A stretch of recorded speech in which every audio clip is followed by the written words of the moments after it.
lecture. I hope you all had an inspiring morning by B+. And Dikke Scipio, Jonas Janke and Dikke Scipio. Next we will have a lecture where we as an INDESEM team are very excited about. The next lecture will be from Office Winhov, which is one of the leading Dutch architecture firms. What we as a team very much appreciate is their thoughtful craftsmanship and their context-driven design. So we brought over Rick Bruggink and Inez Tan. Rick Bruggink has been a project architect at Office Winhov for 8 years almost, and has been working on this incredible project called Pillows, which is a laboratory that has been transformed in Amsterdam into a hotel. Inez Tan has worked on the National Holocaust Museum in Amsterdam, which is in a former child care school, which played a key role in helping Jewish children. There are 2 examples of 7 projects which are in the Repurposed architecture book they just published this year. You can buy them later. It's by 010 publishers. But please welcome Rick and Inez for their keynote lecture.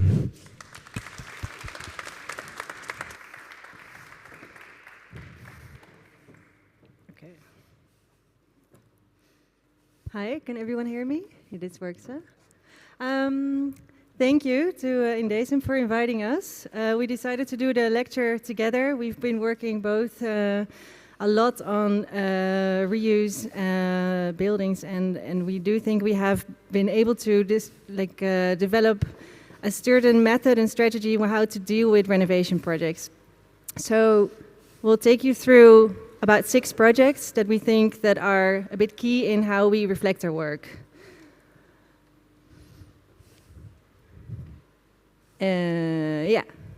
The other way around. We're an office that is based in Amsterdam. Maybe what is still nice to say is that for Rick and I, it's very nostalgic to be here because we both studied here, or Rick studied in the old building and I did study here. So it's very nice to still be a little bit of part of this TU Delft community. And at the moment, we've been working for almost 10 years, both of us, in Winhov, and most of the projects we did are on renovation. So it's not in our office that we separate a lot in different specialities, but it's something that we feel both is very close to our hearts. We're an office that's based in Amsterdam, but we also have a partnering office in Zurich. At the moment, we are an office of approximately 30 people. It's a group of very different and joyful people. This is made 2 weeks ago when we were on our excursion in Belgium. And what is maybe good to say is that we used to be an office, or maybe most people knew us initially as an office that was mostly a housing and residential office. Then we didn't do any renovation projects at all. It was mostly only residential and new build. But what we did do a lot already was focus on context. And I think that's one of the key words that is framing our office. It doesn't really matter for us if we work on a new build building or on a renovation building. Always it's part of a different or of a specific context. And this context can be either a historical or a physical, architecturally context, but it can also be a social context. It's really always embedded in something. So for us, it doesn't really matter. On the corner on the left, you can see our Galekop. It's a project from a long time ago, but it's a new build residential building, but still you can see it as an extension of an existing block. So we do see that the physical and architectural context is very much part of our work. Another part which is very important for us is continuity. We believe that if you work on a project or when you work on a building, it's always from a certain moment of time. And it's not like, we don't believe in timeless design or something. It's always part of a certain period, and that's important. It can reflect that period as well. We don't see the relevance in making something that's timeless. We believe that what we do is also part of something, and it will also change. So in the end of our lecture, we also want to reflect a bit on this, like the buildings that we do now. We know that they are not going to be there forever. So we have to think about these ways as well, and that's a bit of our way of approaching a sustainable design. The last typical thing about our office is that we really believe in materiality and a very clear notice of craftsmanship. So we go very far in our material expression and detailing, and that's, I think, how we can bring the schwung, let's say, to our projects. Yeah, and since 12 years, more and more, we operate in the domain of existing buildings and reuse. And as we started with this, we were, of course, thinking, yeah, how should we do that? How should we deal with that? And this is something which we tried to reflect upon and to adapt and to reuse and to change and repurpose building. It's been something which has been going on since mankind developed buildings. It was quite common for centuries to do so. It's only since the Industrial Revolution that new building, of demolishing and building something new was cheaper than to reuse. So therefore this happened a lot in the last 100 years. And it was also maybe not a coincidence that in this period also the department in thinking about heritage started. To protect the last buildings and to think about the cultural value that buildings have. But therefore also is this the next one? The attitude, which is still very much in our institutions and among architects, is to secure and maintaining the historical substance and to make reversible interventions and to make them identify with a clear difference between the old and the new.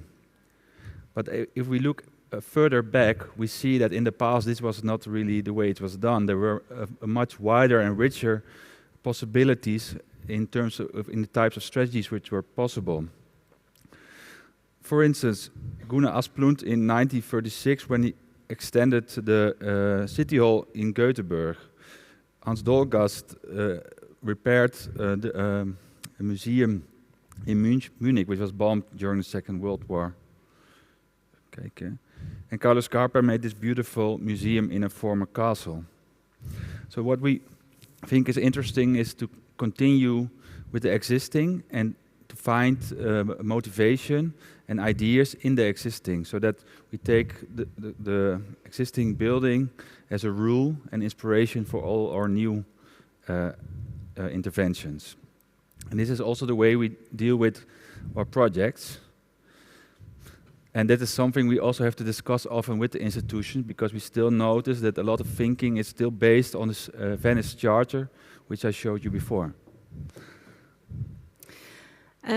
So in the book that we recently published, Architecture Repurposed, we describe how we think that we should actually repurpose buildings when they have become obsolete or when they have become not being in the use of that time anymore. And we believe that a durable way of working with these projects, if you really go into the skin of these buildings and see what they used to be and how can we adapt them to newer times. The first project we want to show you is the V&D building. It used to be a former department store in the Netherlands, and all Dutch people know this as a very old-fashioned, luxurious department store, which doesn't exist in these days anymore. This is the Rokin in Amsterdam. You see on the left side a church. That is the Schuilkerk, het Boompje. That's where the V&D was going to be built. The V&D hired a house architect, so all of their V&Ds were built by the same architect. This is what's called Caron. And he had a really big ego. He really said, this should be the V&D. It's a loose standing beacon somewhere in the historical city of Amsterdam. And as you can see, this street on the front is the Kalverstraat. The little alley on that side is not an alley anymore, but it's a huge boulevard, and on the other side is the Rokin. So they really said, this is how it should be. And it was in that time also like that. There was, if you went to the Kalverstraat, you would put your hat on. It was a chic moment of shopping. And as maybe some of you know, the V&D completely went the other direction. It didn't adapt to time anymore, it was not relevant anymore, and no one went there anymore. But it's very interesting to see in the last 100 years how it developed also architecturally. So it has been adapted many, many times, and they even thought they're going to extend it a lot more. So there were about 6 different architects that worked in the past 100 years on this building. No one thought of the previous one, but only thought of their own part, and that's something that we think sometimes we do get asked, if Office Winhov, what is your addition, or what is your way of adding this new layer? And in this building, it's very much for us about taking a step back, and we think that we can enhance the other a little bit more, instead of adding a new layer that's a contrast. So after all of these layers, these are some pictures, so you can see that Caron has I think I do have a pointer. Okay. Well, this was the church building, as you can see, or at least Caron was already doing a little bit of contextual architecture because he was making this similar to this church feeling. Then another architect came, his name was Kuyt, he was the new department store architect, and he was slowly eating up Caron. But somewhere he stopped, because you can see in the last picture, he didn't go through the last 2 bays. And it was just because he couldn't continue somehow. Maybe budget was up, or we don't know what happened, but somehow he stopped. And his idea was to make it even further. He wanted to eat up like 6 different houses. So everyone was thinking of their own. And what happened in the end is that all these 6 architects did their own thing, and then the building became like this. And it's like a patchwork of different styles. It's completely strange. But maybe it's also funny in a way, or it also shows a bit of layers of time that Amsterdam or the city dealt with. And we thought this is actually something very interesting. So what we do in the book is that we draw every layer out, and we say for everything that we demolish, we make it yellow, everything we add new is red. And all the layers, we still keep them somehow, because we think it's interesting to show the layers of time. And it doesn't really have to be so consistent. So you can actually do this a little bit intuitive. What we thought was important is to give every building back its individual character. So where Kuyt made this canopy and these like lights above, in the existing situation, architect Kraaienvanger did a new plinth. And in our situation, we said, okay, we restore Kuyt and we respect him, and we make, in a kind of analog approach, we end his building again. On the other side of the Kalverstraat, we did the same thing. So on the left side, you see the alley, which was a completely open alley. Then Kraaienvanger made this plinth, so all the buildings were touched on the bottom by something else, and you couldn't see, not every building was not landing on its own feet anymore. And we thought it's important that they land on their feet so the individual building characters would be visible again.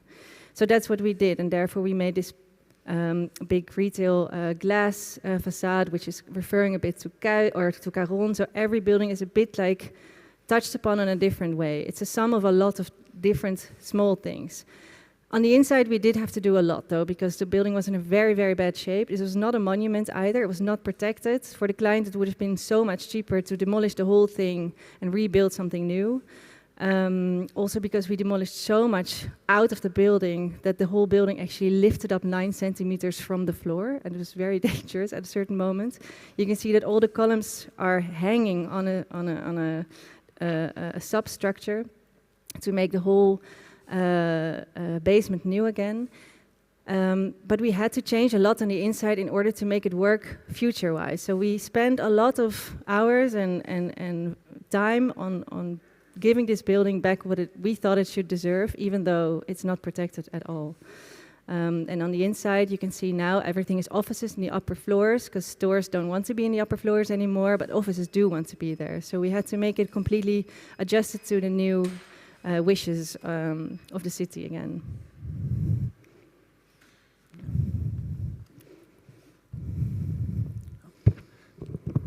Yeah, another project, smaller and in a way comparable, in a way that we also in this case took a very modest stand. This is a building, an office building in Amsterdam on the Frederiksplein, on the opposite side of the the Nederlandse Bank.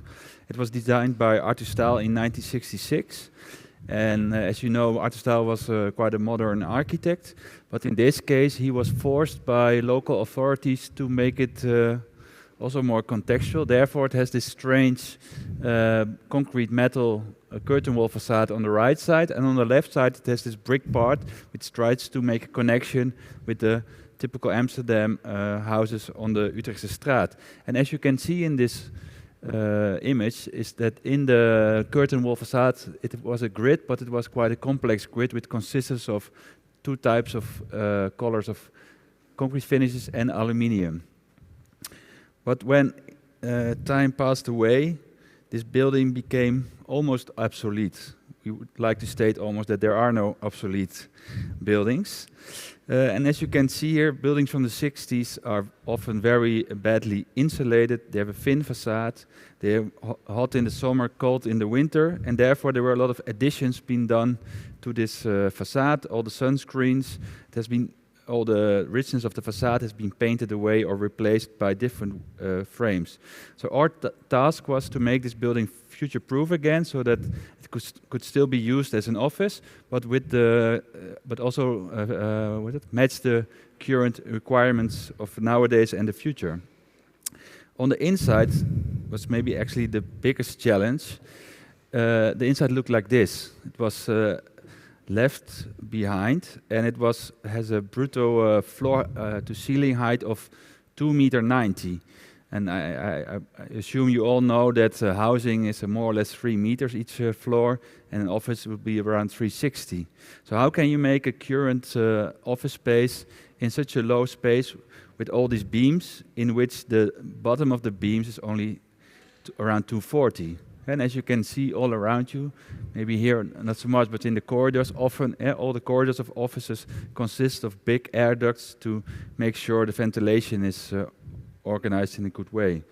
So therefore we made this cultural value mapping, in which we made drawings to determine which facades are the most important, and where we take a really more conservative and restoration approach, and other facades where we can be more free in the way we renovate it. And for the installation concept, we have quite some experience in hotels, so therefore we propose to organize the ventilation vertically instead of horizontally.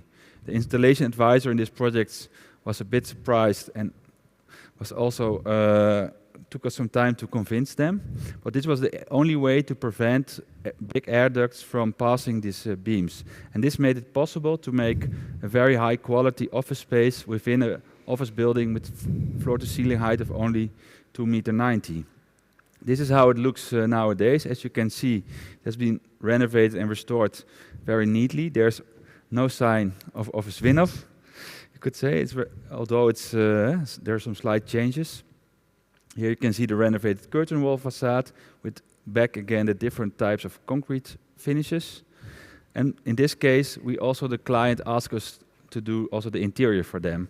And we tried to do that in such a way that we added a few volumes in which the secondary spaces were solved.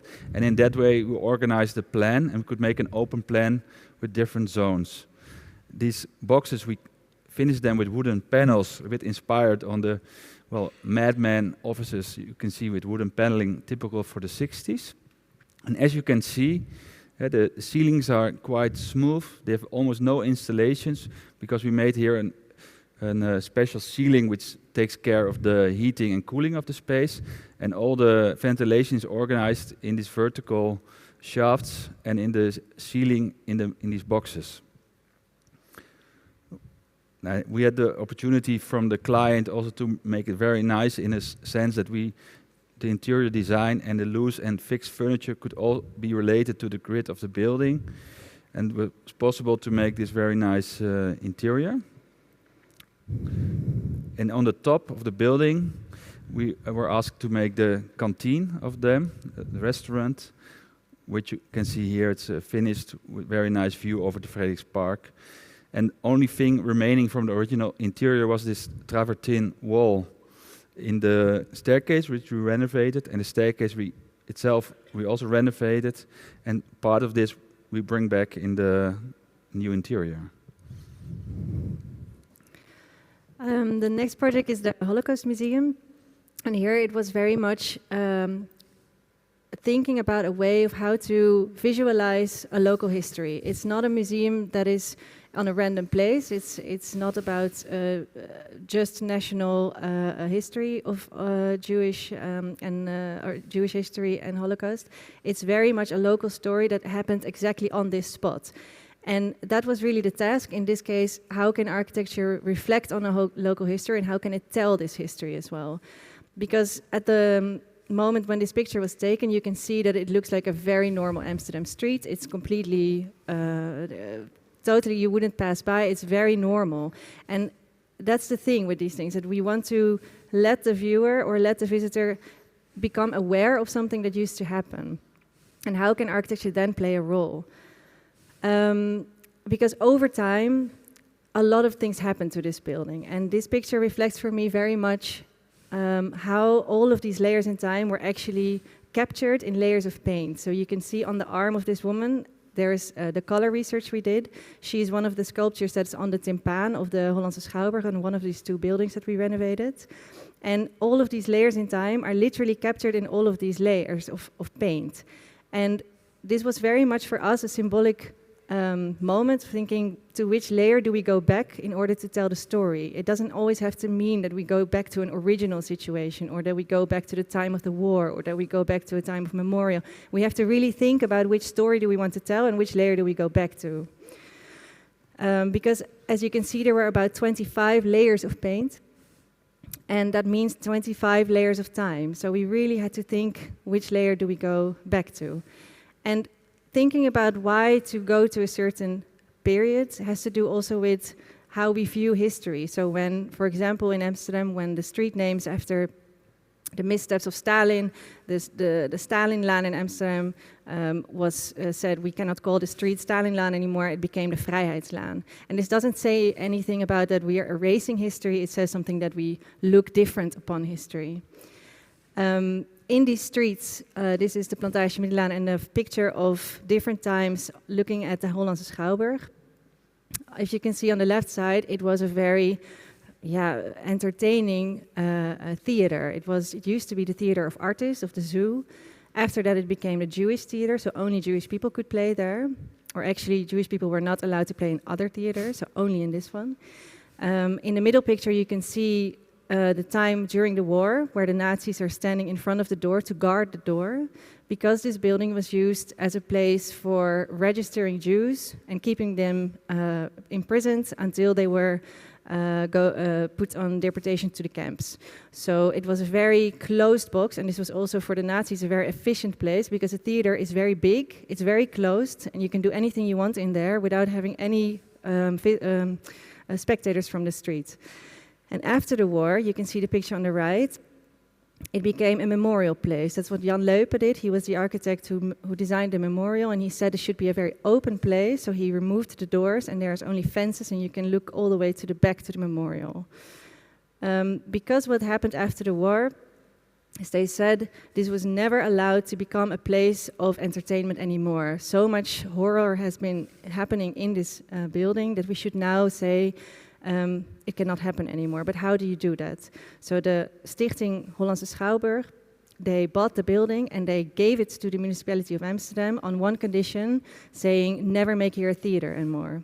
And that's when they decided to make this a memorial place.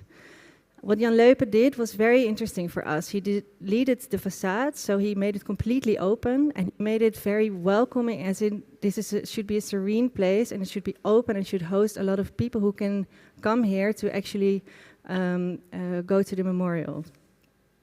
And so we used his design to create a new, to actually use these ideas again. So when we started, the facades were completely closed, and we deleted all of them. We made everything on the inside almost like an outdoor material. Also, of course, now we had to close the windows because it became also a visitor center, so you also need an indoor space. But you can see on the floor, for example, that we still put the tiles, the betontegels, or like the concrete tiles that are on Amsterdam, on everywhere on the streets. That's what Leupen did there as well, but we made them in terrazzo. We polished them all together, so it became an indoor floor again. We used his drawings a lot to completely draw the patterns out. So we went all the way into the archive to see what did he do, and how can we go back to this layer of time? And also on the inside, we made the grass that he made as a kind of field of grass with some trees in it. We restored this back into, but now it's like little stones, because also grass isn't really easy to maintain anymore. But this makes it breaks with the very big orthogonal lines of the memorial. And back to these layers of time, we had to test this a lot, because it's not an architectural choice, it's a choice of which story to go back to. So we did this after the coloring tests. We put all the colors on the facade, and we made also different colors of them. So all the way on the left side, you see the original colors of Jan Leupen, and on the right side, you will see different tones, because we thought, should we really go back there? Do we have to, or should we find a different mode? Or should we go back to the time of the war, or should we go back to another time? Eventually, for us, it was most important that we go back to the time of the memorial, because all the periods afterwards, they were not so relevant. All the periods before would say that nothing ever happened. So we said we go back to the time of Leupen, and that's why the colors are like this. It's very much a choice of story and not of architecture. There's a lot of neighbors who say they really don't like the colors. It's very much dark. It's more like military colors. And not everyone is as enthusiastic as we thought. At the same time, to be honest, we also think it's quite dark. But it's not about that. It doesn't matter. It's also about choosing which time layer to go back to. It's a story of two buildings. So the one that I just spoke about is the Hollandse Schouwburg. It's the one on the below. And there's also a story of the school on the top side. The school was a very big help and a movement of resistance. On the right side, you see a lady. Her name was Henriette Pimentel, and she was one of the directors of the daycare next to the school. What happened is that when Jews were being registered in this building of the Hollandse Schouwburg, it became suddenly so full. There were about 43,000 Jews that have been registered here and held in captivity, that they decided to split parents from their children. And the children were brought over to the other side, to the daycare, and the parents would stay in the Hollandse Schouwburg. And there was a deal between the daycare and the school that they said, we can maybe save, if we make a movement of resistance, we can save a few children. So they used the back wall in the garden to lift over some children to the other side. And the moment when the tram was standing in between the two buildings, and therefore the view was blocked from the guards to the other side, they could take out the children of that door and brought them to relatively safety. And that's something that we want to tell. We want to tell the story of the school. And the moment we started, the building looked like this. So as you can see in the previous picture, the school had really these pitched roofs. So it really had a school typology. For us, it was important that the school typology would come back, otherwise it's not able to tell the story. And when in the 50s and 60s the building have been renovated a lot, you can see that now it looks more like an office building. So we thought we have to go back to the school. But we're not restoration architects. We also don't want to go too much into nostalgic. So we decided to make a very abstract interpretation of the contours of these roofs. That meant we had to demolish a lot of square meters and to really say, okay, we're going to build back the contours of these roofs again. And it's very important that at that moment you use very good care of materials and detailing. So we made it exactly the same way as how it used to be. So no prefab masonry or anything. It was just all built brick by brick, because we thought it has to look like it's almost similar. So on the bottom layers and the top layer, there's no difference between the brick. It shouldn't be too dominant. It just has to, when you walk by, you have to almost see it as if it's not there, but you just need to have the feeling of it's a school. That was for us very important. So therefore, it's a very abstract interpretation of what used to be there. Also very important is on the inside of the building is that there was always from the street a very clear, to the Hollandse Schouwburg, a very clear view all the way to the back. And the museum is very much about telling the stories, about not hiding the stories, but telling the stories. So from the street, there's a very big window also in the school building where you can look all the way to the back to see the garden wall where the children were being tilt over. All the way in the back of the building. So here you can see the yellow again of what we demolished and red of what we added. So in yellow you see a very big square on the back that used to be a gymnasium.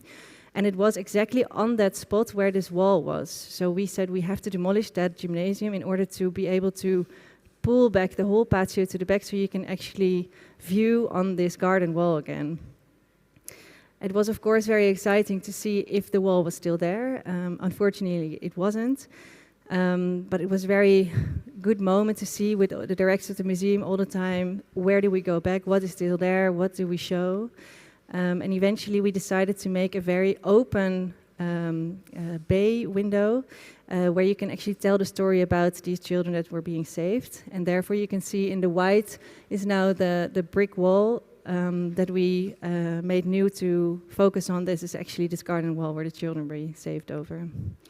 On the inside of the school, we thought it's also equally important to show that it is a school typology. So on the inside, when we started, every wall was demolished there. It was a big space, full open, and we thought it's important to bring back the school classrooms and to bring back some of the old colors and materials. So you can actually feel that on the inside it's also a school. And that's what makes it also different from other museums about, so for example, you have the Jewish Museum in Berlin. It makes you a lot more aware of this kind of awkwardness. You have to walk around there in a dark space and feel almost, or that's a bit of their theory, that you should feel the awkwardness of this history. And this museum said, no, we want you to feel no awkwardness at all. You need to be in a very light building. We need to show you open classrooms. We need to get the daylight in so that you can much easier reflect on that this used to happen one day. And not that it's very far away from you. It should be very kind of clear in the now. The main idea of the exhibition itself was to rehumanize people. So you can really not see a lot of information. It's not about numbers here. It's only about stories of people. So there's not much to see, but the things you see, you will really be able to take it in instead of just reading a lot of numbers. And that was very important for the museum. So they said in the time of the Holocaust, the Nazis were very good in dehumanizing people. Everything was very abstract, very numbers. The monument in Berlin is very beautiful, and this abstraction creates this kind of consciousness about it, but it doesn't create this rehumanization. It's still very much like numbers. And so they said, how do we rehumanize these people? And therefore, it was very important that we said we need to show the people who actually were here. We need to show, this is a picture that was very important for us from the beginning. It says, vergeet ons niet, so don't forget us. But no one knows who these people are. And that's a very symbolic way of showing the catastrophe that happened, because of so many people we don't know who they are, but we should show their story. And also, this was a moment when it was opening last March, or March last year. It was a very difficult day, because the moment the museum opened, of course, we were also in the middle of the war between Gaza and Israel, and there was a lot of things happening in the city, but also that was part of history. So it's very much like important to see these moments of architecture also in moments of history.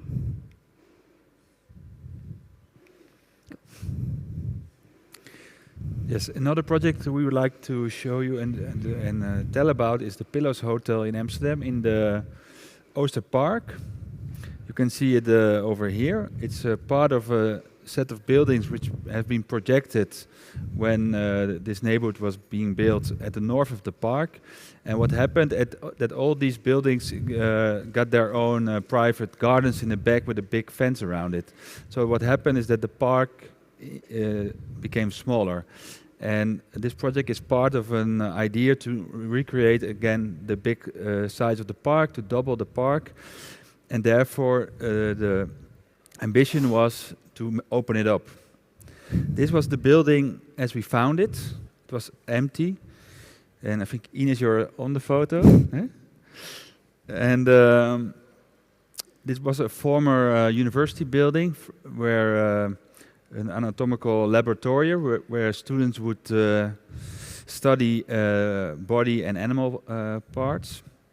And from the inside, There were monumental spaces, which you see on the left, which was the former museum of the faculty, and you had these beautiful corridors, which were 5 meter high with glazed brick. But there were also more modest spaces, and especially the one on the right, we noticed that it was in a certain part of the building that these more simple spaces were erected. And therefore we also decided to make again a mapping of the cultural value of the building. This helped us to inform the design, as well as later on to discuss with the client and with the contractor when time and planning became more important. But it also helped us with this strategy. And a very big part of the way we work is that at the beginning of the project, we dive into the archives of the city or of the country, and we look into the archive drawings. What was the original design? What were the original drawings? What were the original intentions? And therefore, we found out that this building, which consists of kind of 3 fingers that go into the park, that had been changed during construction. This wing was extended already, and that's exactly also the part where the, let's say, less monumental spaces were, and also where the facade became less formal. So in this case, the idea was to extend this building to become a hotel. Originally it was like 5,000 square meters, and at the moment it's almost doubled. And one big part of the extension we placed here with hotel rooms that face the park and with a brasserie on the ground floor. But more important for us was even that to bring the park completely back to the building. So not only the park would gain size again, but also people from the hotel could experience the park. Here you see the model of it, and here you see actually the kind of more less evident story of this building, which is the fact that only 1/3 of the program is being placed underground. Here you can see the underground parking garage on the left, but also all the storage spaces, the offices from the employees, and the restaurant of the employees are also underground. Another big intervention we did, it's quite subtle, is that we lowered the floor of the basement only 30 centimeters. This was a big investment, and it's almost not visible on the drawing, but this made it just possible to make extra rooms there, to make kitchens there. And also by lowering the landscape by 1 meter down, the former basement now became the ground floor to the park. So therefore, also, instead of an almost obsolete basement, it became the most important space on the park side. But this meant, of course, a very big operation. As often on a model it looks simple, you place one small volume in front of it, but as you can see, it's much more to it than at first sight is visible. Here you can see the floor being lowered. And this is the result. We renovated the corridors. We made smooth transitions going from old to new. We proposed a nice restaurant in the park. Literally in the park, because it's on the first floor, but you're surrounded by trees, as you can see. So it's really it's a hotel in the center of Amsterdam, but you're surrounded by trees. It's very special. And here you can see the view from the park with the extension on the left and the complete program under the park. But it was very nice to work with this client and with the city together, and the landscape architect of the city of the Oosterpark, to organize the landscape and design it in such a way that you cannot feel where the parking garage is or where the borders of the ownership are. For the design of the extension, we did research very much on material and composition, so that it reflects the composition of the original building. And in the brick we chose, it's very much the same brick as the original one. We had it produced specially in Denmark in the same size, and we used the same bond, as you can see here. But we sometimes we play with it, that it becomes a bit more stronger in its expression. And from a distance you can see the brick very much aligns in color with the existing, so that the old and the new together form one unity. But when you look closer, you see only at the second glance that it's different, that it's richer in its color. And that's also what Inez just explained, I think, with the Holocaust Museum, with the school. So we are interested in extensions which form a whole, and only at second glance it's visible that they are an extension. And for the top of this building, we looked for a nice ending with this curved wall. And in order to that, we had to design specially made bricks, which also needed specially made drawings to explain to the masonry on the scaffolding how to do this and to build this. And this also is a very important part of our work, that we are not only in the office, but that we are also often on the building site. And it also means that we make this drawing sometimes during execution, when we find out on the site that it's not clear to people with the traditional way of drawing. So we then in one afternoon or in the evening we quickly make this drawing, and the next day we go back to them to explain it and see if we can work it out together. The next project is the City Hall in Den Helder. It is on a very characteristic and historical marine base of Den Helder. So it used to be Willemsoord. This was a place where ships were being made, where sails were being made, or the mast or the parts of ships were being made. And this is, of course, very much characteristic for Den Helder. The idea was that the City Hall would move here, because the City Hall back then was in the middle of the center of Den Helder, and also a little bit outside. But they felt like a City Hall should be in the middle of the city, because that's where it's the heart of the people. And at the same time, there was a lot of critique on moving the City Hall to the marine place, because they said the municipality also thought it's very interesting to actually make the City Hall on this marine place, because that's actually the character. So there were so much critique about it. It has been very criticized, and at the same after all, when it was all done, everyone was very happy and very proud of it. But it took a lot of time to get people proud of that part of a city as well. It consists of 2 different buildings. So this is, as you can see, a part of Willemsoord, and it has different sides where you can come to these 2 buildings. It's a top building and the lower building that are both completely different in character, different in styles, and also different in new organization. The part on the left is where the whole administration organization is of the municipality. So it's actually the more secured zone and where all the staff members are working. And the bigger building on the bottom is where we call it more like the house of the city, or it's the public area. And it's not only the public area for when you go there to get your passport or to do anything that's actually needed for yourself. But it's also the place where the political parties house. It's where the vergaderingen, the raadsvergaderingen are. It's very much for also where the political stadsbestuur, I don't know the English word, city counciling is taking place. And what's very important here is that you can see the big blue room in the middle. That is actually the raadzaal. What's a raadzaal? Council room, yeah. I think. So it's actually one of the most important places to put it all the way in the middle, and also adjacent to this public street. And that has to do with that nowadays trust in democracy isn't as normal anymore. People are a little bit skeptical about what's happening in the political parties. And back in the days, all of these rooms were always tucked away on the highest floor with the biggest hierarchy, and no one would ever go there. It was only high elder men that were standing all the way in the back, and you would never be able to see it.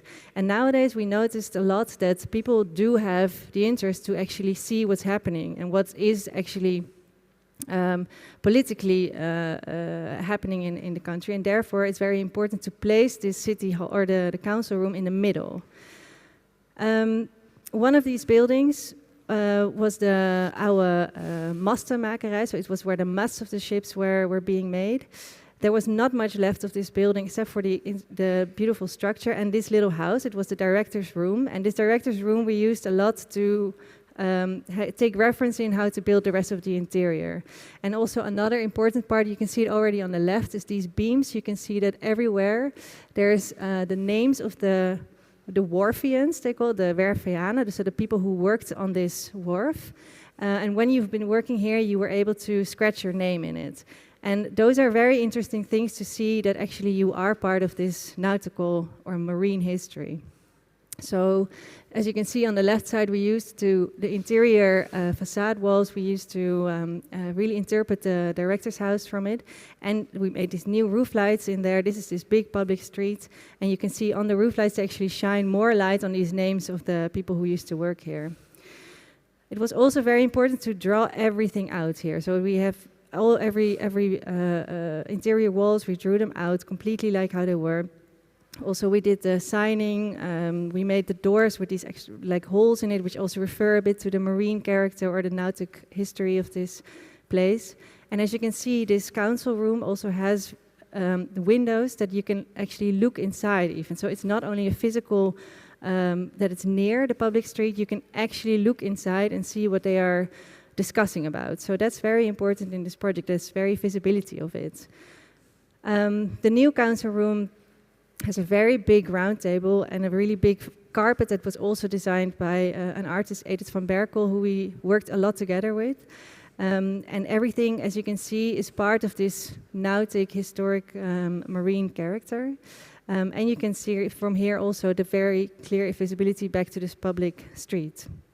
The light design was also done by Beers Nielsen, so we work very much closely together to make everything connected here. And we notice a lot, this is also a very big difference with working on new or residential or renovation public buildings, is that we feel like we need to do in the renovation projects, we want to go to the farthest points, because if we feel like we can only design the exterior or only design the casco, then we can't go further. So we need to go more into this interior, and that's why we really love doing these public and renovation buildings. This is the wedding hall. You can also clearly see the new part, and you can see also on the left side that there is the original facade. So it was a complete uninsulated building. It was very rough, and as you can see, we didn't do anything about these facades. So it's very clear where we added new elements to it.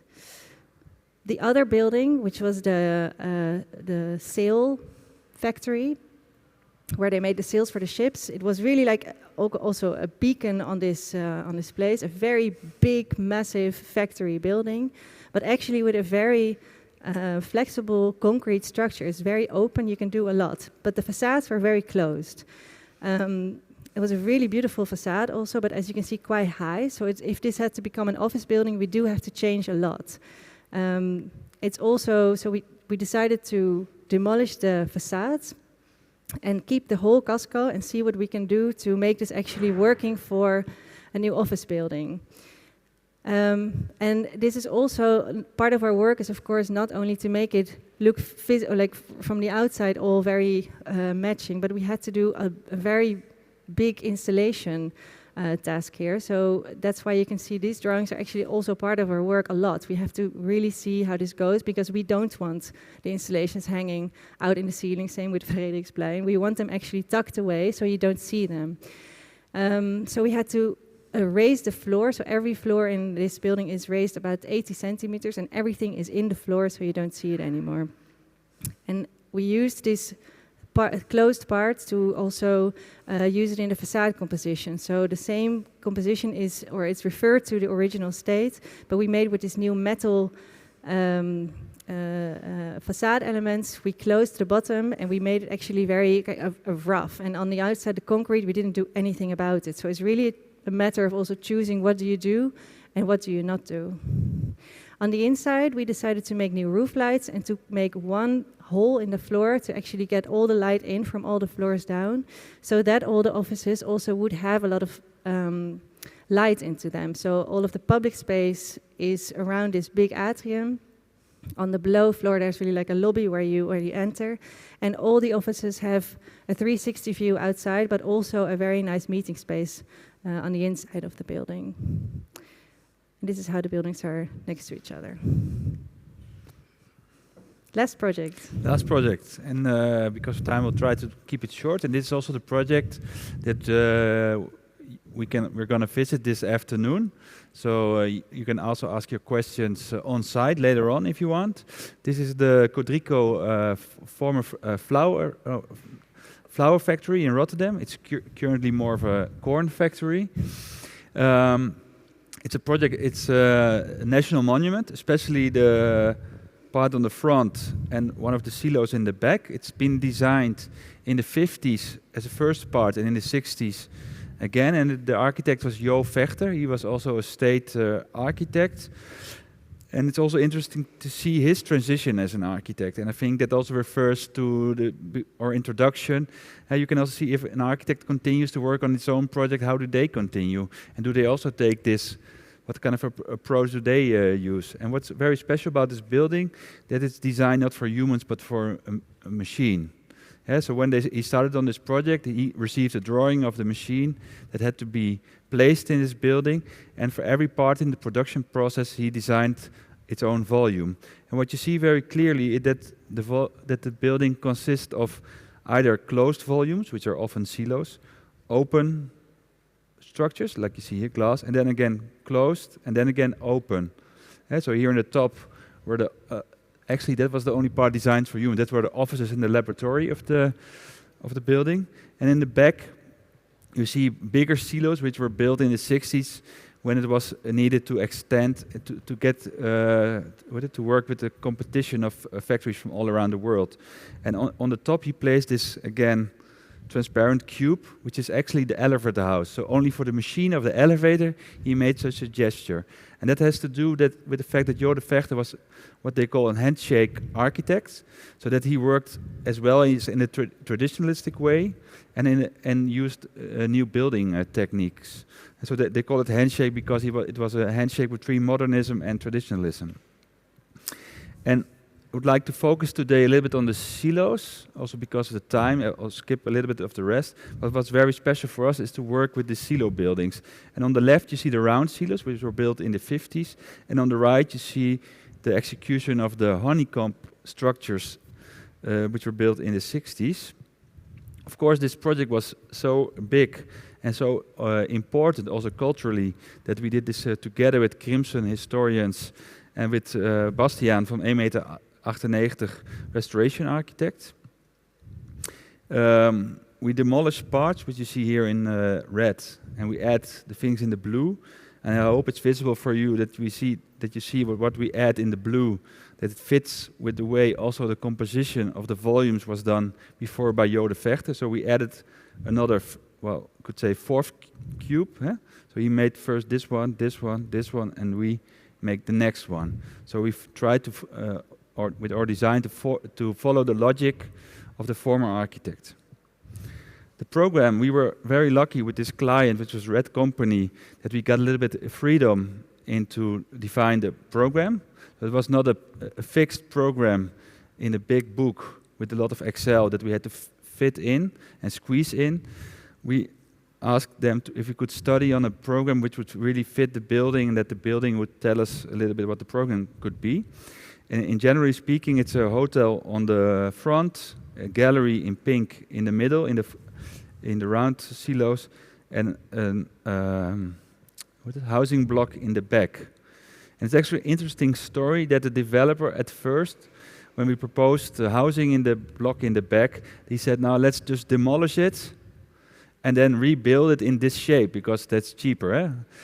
And then it turned out that demolishing this huge concrete structure, including its foundations, would be so expensive because there's a vast amount of concrete already in this building that it's cheaper to reuse it.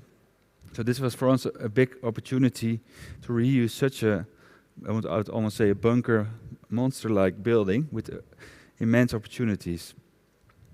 This sheet I pass a bit, and what we think important to notice that this building is so complex and so rich in the way it is that we had to use many different strategies here. So there are new parts, there are renovated parts, there are restored parts, there are reconstructed parts. And so some parts in the non-monumental part we replace a window with an insulated window frame, but in the monumental part we say also the current windows are uninsulated with single glass, and we replace it and reconstruct it again with single glass. And it's part of a bigger development in this area.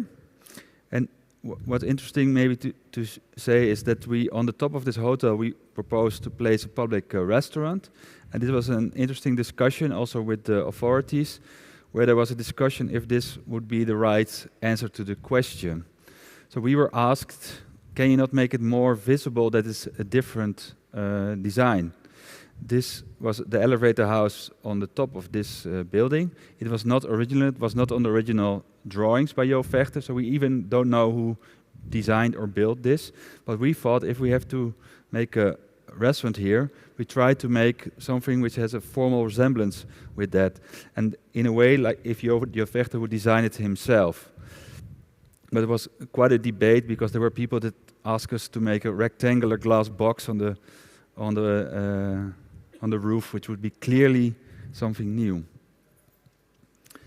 This is the hotel. As you can see, it fits very much to the structure. So the size of the room is very much determined by the structure of the building itself.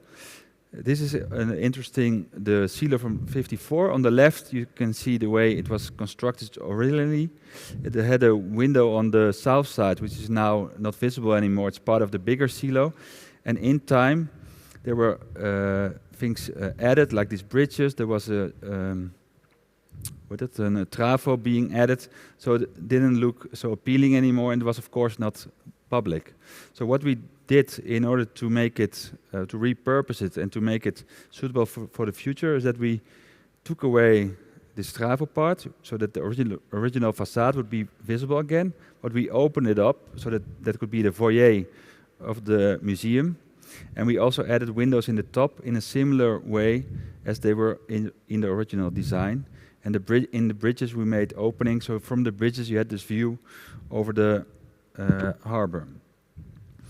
And as you can see, also the program is organized in such a way that it very much fits the structure of the building. There's of course this very cool cafe on the top, and of course an exhibition space in this shape is of course also a challenge and at the same time an adventure. From the public areas it will look like this on that side.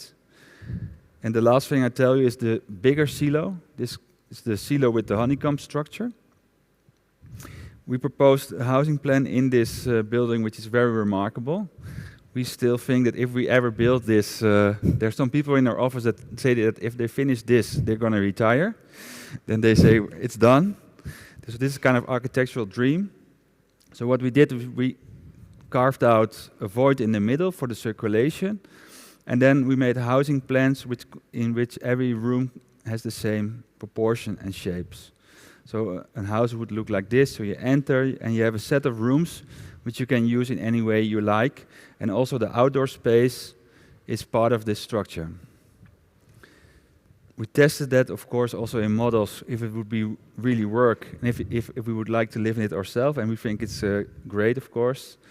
And on top of this, there will be also an extension, which I already showed a little bit before, which resembles the shape of the bottom, whereas the bottom we try to keep its sturdiness by closing the surfaces in the front and make the top open again in the same way that Jo Vechter tried to do often in his designs.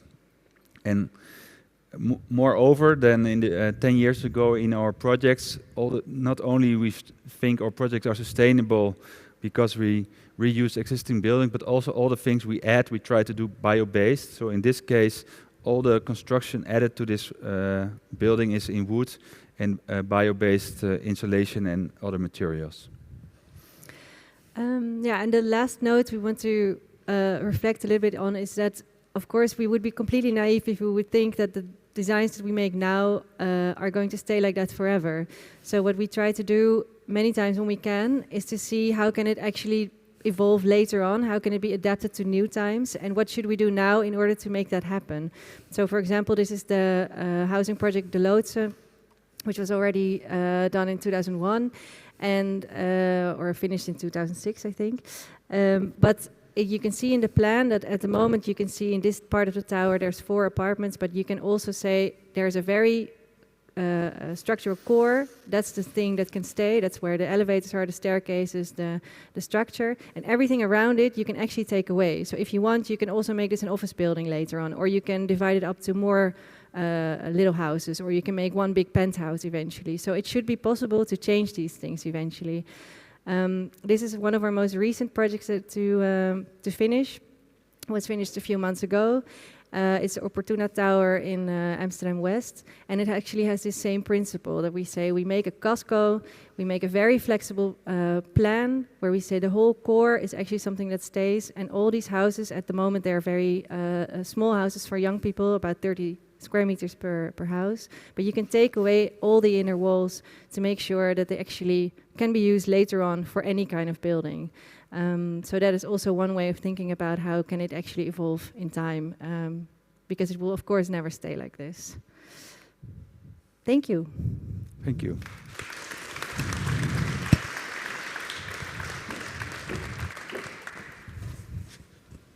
Are there any questions right now? We have time for 2 or 3 questions, but luckily you will join us. Yeah. We're going to Codrico, one of the projects Inez and Rick showed. I have a mic, and you might have questions. Where? Okay. Oh.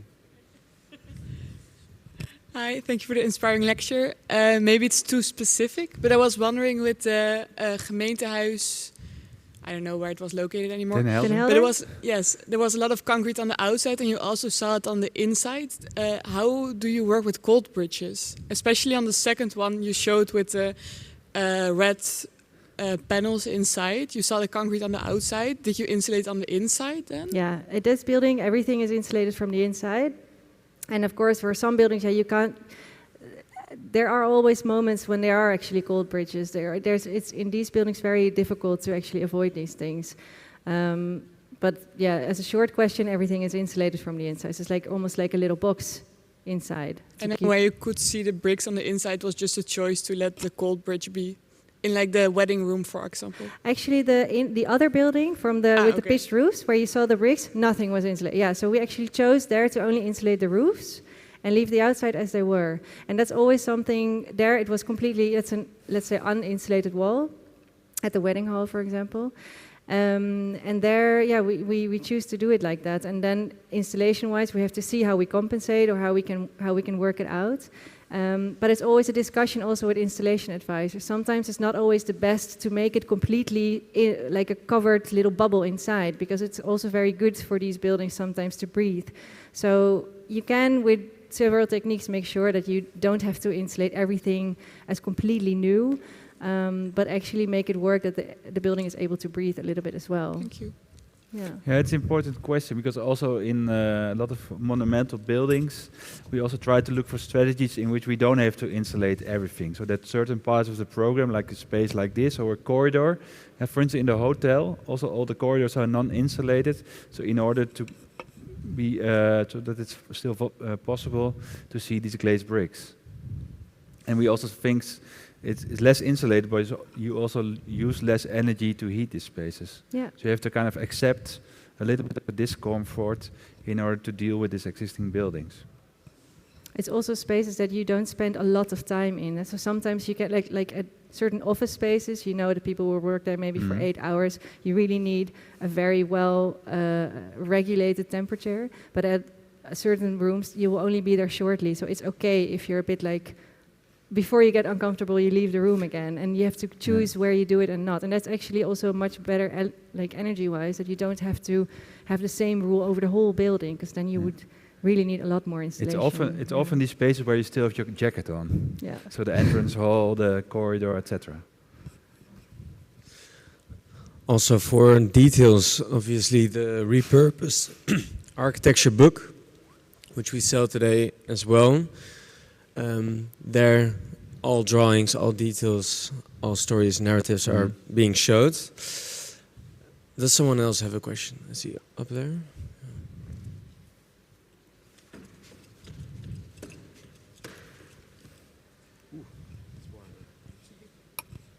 Hi. In one of your projects, you mentioned how you've used a curved brick wall, and I believe you said that the bricks were uniquely built. I was wondering what how you came to that design choice and how you envisioned the life cycle of that material. The Mauritskerk. Yeah. You mean about the hotel, I think the life cycle, I'm not worried about that. I think we have a lot of experience with bricks that started in our housing projects. And from that and from studying older buildings, we know the possibilities and we know which things are important. And it's for a brick to last very long, it's very important that it has a low absorbing value for water. And these bricks are very low in that case, so they will stay very proper in a long way. That's also what we aim for with our buildings. Thank you.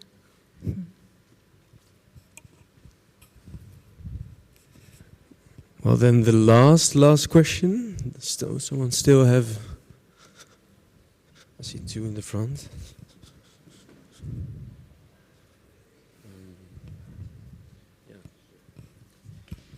Hi, thank you very much for the inspiring presentation. I had one question regarding the Holocaust Museum. You mentioned that when you were curating the exhibition, you focused on rehumanizing the victims as a way to tell the story. So I was wondering if there is a broader goal you were trying to achieve with the story, such as, I don't know, about other Holocaust museums, for example, they aim to to raise awareness in order to prevent such things to happen again. And in case there was a broader goal for the project, I was wondering whether you don't think in the case that it has opened this year, in its presence, it should take a political stance on what is happening. Thank you. Yeah, that's a tough question, but it's also a good one. The broader goal was very much to not only show the stories of the victims, but also show the stories of everyone, so you can reflect on it better yourself. So there's also a really big part of the museum which focuses on the predators and also of bystanders and also of people who had nothing to do with it. So you reflect on not only the victims, but also the people who did the crimes, because they believe that no one becomes a predator just out of nothing. So there's a story to it. And therefore you should actually also reflect on yourself. Could I be able to do that? Or what would my role be in the war? So there's also a very big section about bystanders and people who, what you have done. And that is one of the keys to actually, the biggest goal here is education. Because in the Netherlands we only have a certain part in school when we learn about this. But of course also people who were alive during the war are also dying, so stories are not being told as much anymore. So there's 3 big education spaces in the museum that actually also make sure that I think there's about 12 classrooms per day that can come by and learn about it. So the bigger goal is really to be able to reflect on it yourself. So what would your role be? And therefore it's important that the museum is so light and so normal in a way, that there's always a vision to the street as well, so that you can think of, now it's my street, it's very normal, but actually on the same street, this is what used to happen. So, and yeah, as in reflecting on what is happening now, it actually has nothing to do with it at the moment, because this is very much a Holocaust museum about that time, and of course you cannot completely separate it from each other. But the focus, while we were, of course, it was opening during the war, but during the whole process, it is not something that we had to deal with in the design or something. It was very much about showing that story specifically, and of course it will mingle on with next stories, but it was not the goal to make a political statement for now. It's really about telling that story and to be able to reflect on what would I have done. Yeah. Okay, thank you for your questions and thank you for the presentation, Rick and Inez. I think it was a very extensive, a very great deep dive into their projects. So now over to, no wait, let's first give them a last applause, right? Yeah.